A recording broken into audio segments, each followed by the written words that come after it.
Especially the bed is your feet. What are you talking about? It's trash. Okay, listen. It looks like we have some kind of disagreement here, so Again. what if we go about the movie and we review the whole thing and we see what we dislike? Or like. Well, yes, I agree that. Now, let's go then. The film opens up with a classic Zack Snyder slow motion fest because Zack Snyder thinks it looks cool and stylish. I don't know. It's cool and stylish. Shut up. The film opens with a stylish retelling of the origins of Batman. Wow, it's not like we saw it 50 times already. It's cinema indeed. It's different. This beginning introduces the themes of innocence, depression, and loss of faith in a brilliant way. And that's the issue in the first place. Batman and Superman are not characters to explore such dark themes. They are characters that, despite of everything, shines a light of hope in this world. Stop complaining like a little Zack Snyder planned to arrive at that point in the future. But before that, the character reached their best form. They had to be in their worst form and build for it. It's called character development in my style. I don't think it's worth for these characters, but whatever. Let's continue. After countless of religious immersion, necessary edgy deaths, because that's what Chora gets, and chicks, we get to the main plot. Bruce doesn't like Superman because he's a paranoid douchebag. Lex doesn't like Superman because he's a paranoid douchebag with daddy issues. And the world doesn't like Superman because everybody is a douchebag in this world apparently. Shut up. Let me explain what this means, human. Wait. Let me explain this.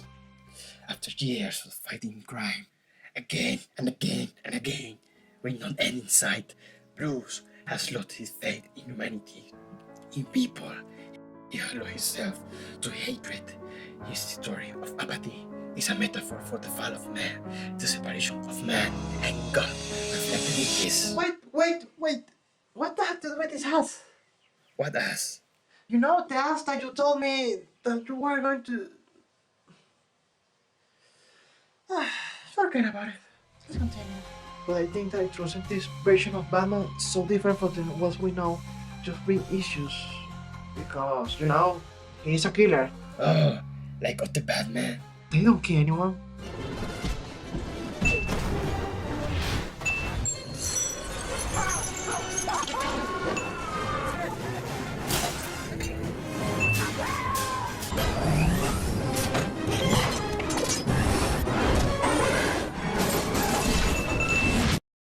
¿Qué tú di? But Batman didn't kill anyone. No, not yet. Something's in my ass. Something's in my ass. Yeah. Okay, like I was saying, in this version he's not likable at all, and with this being his introduction, I don't think that we have enough time to get to understand him well enough. Symbolism and allegory are no replacement for development, you know? Rambo, human. But that is your problem for being a stupid idiot incapable of thinking things. It has nothing to do with the quality of the film. What would you say, buddy? Let's continue. Superman investigates Batman and discovers that he's an asshole. Then they find each other in a party, and while they exchange opinions, a stranger girl that is totally not Wonder Woman is trying to steal some data. After the party, Superman is called to trial thanks to a plan that Lex Luthor set in motion, and This version of Lex Luthor represents the arrogance of humanity and the defiance of God. or maybe it's just a Mother Jones CEO? Me, they are not the same thing. Okay, touche.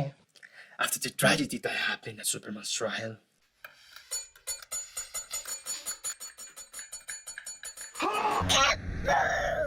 both characters begin to reflect on their role in this cynical war, with Clark finding his motivation to fight throughout good the same talking with his father, while Batman uses his family to sink into despair and revenge. So dramatic and so moody, so realistic and edgy. How many babies died during the second act?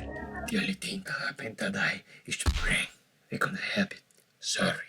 Meanwhile, everything else is happening. Bruce has a dream/vision of injustice, where Superman is evil and Batman is killing people with guns.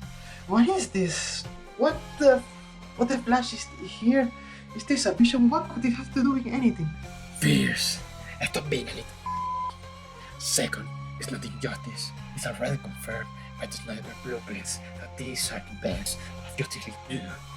And 3, where Darkseid will use the anti-life equation to control Superman, who is weakened by the death of Lois Lane, and finally destroying the world. There, the humans and the war are about to end. Bruce plans to use Flash to stop it and reverse everything, not using weapons. It's not a luxury that Batman can afford in this time where everyone is dead. It's like Venezuela, with end on steroids. But how are people supposed to know that? Like I said, this is an issue with this film. This film is just overstuffed. Like your ass. For God's sake, Rob. Okay, let's continue. Thanks to a boring B plot concerning Lois Lane, she discovers Lex's master plan and then she gets captured because she can do anything useful, I guess. Lex tells Superman to fight Batman or else he's going to confuse his mom. And after hours and hours of... My wife's a big fan. What do they call it when, there's a celebrity that your wife would have sex with? You're that guy. Okay. We finally arrive to the title of the movie. La sé, compos, te la me encontrás, des que te fuego, y no, la lumiere, la oscuridad. Are you sure you're not on drugs? Because you sound like you're high. And you want to die, you man, because you sound like someone that want to be killed. Okay, so Batman is mad and ready to fight. But really, Superman is a reasonable man, so he's planning to talk and... Don't understand. There's no time. Really slowly, totally not clearly, with very bad dialogue. And then he starts to fight. Okay, Phil. He's justified. Superman had his faith in my question. He sees Batman as a criminal and a madman he can be reasoned with. He must be confronted. Yeah, so they fight. Well, not quite, Batman just punching him over and over again. And then the famous scene happens.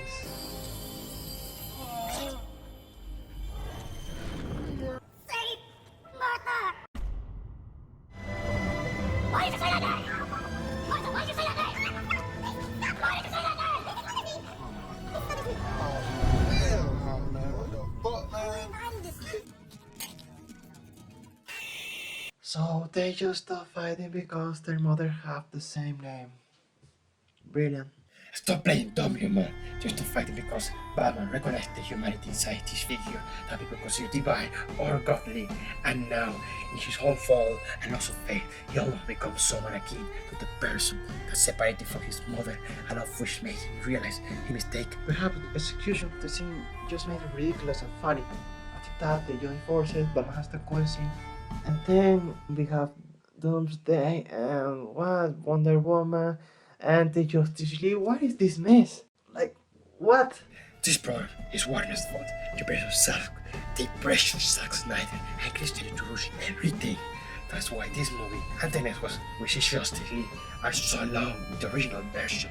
But Warner not only wanted to rush everything, but they also modify, cut and cut Zack Snyder's ambition. Take a considerable number of hours and make them a lot worse in the theatrical release. So shut up and stop blaming the poor man. Look, I don't know who's to blame here, but this is a mess. I'm going to finish the critique. The film adapts Superman's death and why some criticize it. That death is the conclusion of his arc in this film, where he's going from fighting for humanity, doubting if he's worth it, and finally remembering how special humanity is, sacrificing himself to save them all, giving them hope and a new day shining as a hopeless light in a dark world. I think this whole movie is just a matter of perspective. You can watch this film as something with very deep meaning, a lot of symbolism, and a lot of interesting philosophical ideas. Or you can watch this as something edgy, dumb, or completely stupid. I think it's just a matter of how you are watching the film, or how you approach it, and what you appreciate in films. We can either say that it's bad or good. I think it's more nuanced than that, and that it depends of the person. Now I try to think about it, I think this is not shit. I think actually this is crap. I'm Amanda. I'm Jackie. And this was Future Reviews. Bye.